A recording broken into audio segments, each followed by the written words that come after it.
सिंधुदुर्ग जिल्ह्यातील नागरिकांना दर्जेदार आरोग्य सेवा मिळावी आणि आरोग्य यंत्रणेवर विश्वास निर्माण व्हावा या उद्देशाने पालकमंत्री नामदार नितेश राणे यांच्या संकल्पनेतून कणकवली येथे मेगा स्पेशालिटी मेडिकल कॅम्पचे आयोजन करण्यात आले।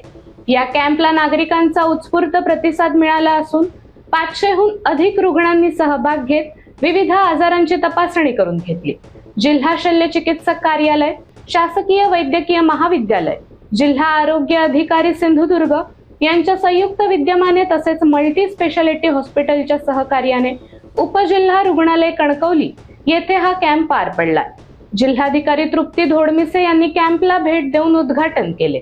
यावेळी जिल्हा शल्य चिकित्सक डॉक्टर श्रीपाद पाटील, जिल्हा आरोग्य अधिकारी डॉक्टर सई धुरी, शासकीय मेडिकल कॉलेजचे डीन डॉक्टर अनंत दवंगे, कणकवली रुग्णालयाच्या अधीक्षक डॉक्टर निलिमा इनामदार, निवासी वैद्यकीय अधिकारी डॉक्टर सुबोध इंगळे, तालुका आरोग्य अधिकारी doctor Pooja Kalge, doctor Vishal Reddy, doctor Pankaj Patil, doctor Madhav Ubale, doctor Dhananjay Rasam, doctor Sarvesh Tayshette, आरोग्य सहाय्यक Prashant Buchade, incharge sister S Tivarekar यांच्यासह आरोग्य अधिकारी व कर्मचारी उपस्थित होते।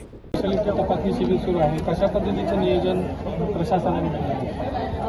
जसं की माननीय पालकमंत्री महोदय यांच्या संकल्पनेतून हा कॅम्प आपण आज आयोजित केलेला आहे आणि आरोग्य यंत्रणेच्या बाबतीतला जो विषय आहे की एक विश्वास आपल्याला निर्माण करायचा, लोकांना सर्व्हिस द्यायची जास्त चांगली आणि ती प्राथमिक आरोग्य केंद्रातून आपण प्राथमिक सेवा देतो, परंतु त्यानंतर स्पेशलाइज सर्व्हिसेसची जी गरज असते लोकांची वेगवेगळी, तर ती गरज भागवण्यासाठी आज हा कॅम्प इथे आयोजित केलेला आहे आणि यासाठी आपल्या जिल्ह्यातले तसेच आजूबाजूच्या जिल्ह्यातले काही स्पेशलाइज डॉक्टर्स आपण इथे बोलवले आहेत, त्यांच्याकडून ही तपासणी होत आहे आणि आज जवळपास 350 पेशंट्स आज इथे वेगवेगळ्या सर्व्हिसेसचा लाभ घेणार आहेत आणि हे आज पहिलाच एक मोठा कॅम्प आपण इथे होतोय स्पेशालिटी सर्व्हिसेसचा। त्याच पद्धतीने दर 3 महिन्यांनी हे घेण्याचं प्रस्तावित आहे। त्याचप्रमाणे जास्त सर्व्हिसेस आणखी आपल्याला कशा इम्प्रूव्ह करता येतील आणि आणखी याची गुणवत्ता वाढवता येईल की नाही या बाबतीत देखील आम्ही आज विचार केलेला आहे।